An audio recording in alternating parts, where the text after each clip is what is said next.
क्या भगवान है? ये सवाल नहीं है। ये तो एक मौन का द्वार है। एक तलाश है जो शब्दों से परे है। एक आग है जो उसी में जलती है, जो जीवन को समझने नहीं बल्कि जी लेने को तैयार है। भगवान ना किसी मंदिर में है, ना किसी मस्जिद में, ना ही वो किसी किताब के पन्नों में छुपे हैं।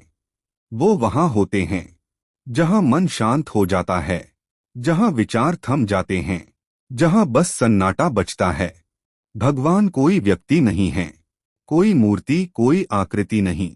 वो एक अनुभव है, एक ऐसी अवस्था जो तब घटती है जब हम अपना मैं पूरी तरह छोड़ देते हैं, जब भीतर कोई कहने वाला नहीं बचता, सिर्फ मौन रह जाता है, सिर्फ प्रकाश, सिर्फ उपस्थिति।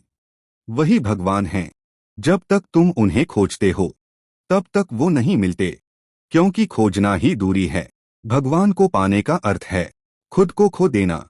एक दिन जब तुम बस देख रहे होते हो, बिना नाम दिए, बिना अर्थ लगाए, एक फूल खिलता है और आंखें भर आती हैं।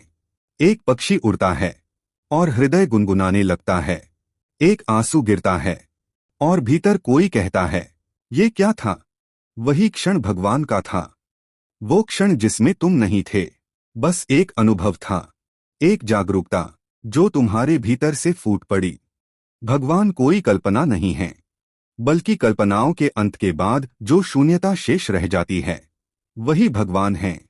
वो तुम्हारे भीतर ही हैं, पर जब तक तुम हो वो छुपे रहते हैं। जब तुम मिट जाते हो तो केवल वो बचते हैं। भगवान कोई लक्ष्य नहीं है, वो तो समर्पण की घटना है, पूर्णता से, निस्वार्थ, बिना किसी चाह के। वही मोक्ष है, वही प्रेम है, वही भगवान है। तो क्या भगवान है? अगर तुम पूछने वाले हो तो शायद नहीं, लेकिन अगर तुम खुद को पूरी तरह भुला दो तो हर चीज में, हर क्षण में सिर्फ वही है। क्या तुमने कभी खुद को पूरी तरह खो दिया है? एक ऐसा पल जब तुम थे ही नहीं, बस एक गहराई थी, एक मौन था, एक होना था। वही पल भगवान का अनुभव है। अगर इन शब्दों ने आपके भीतर कुछ छू लिया हो तो इस अनुभूति को औरों के साथ साझा कीजिए और कमेंट में लिखिए, क्या आपने कभी भगवान को महसूस किया है? शायद आपका एक वाक्य किसी और की तलाश बन जाए।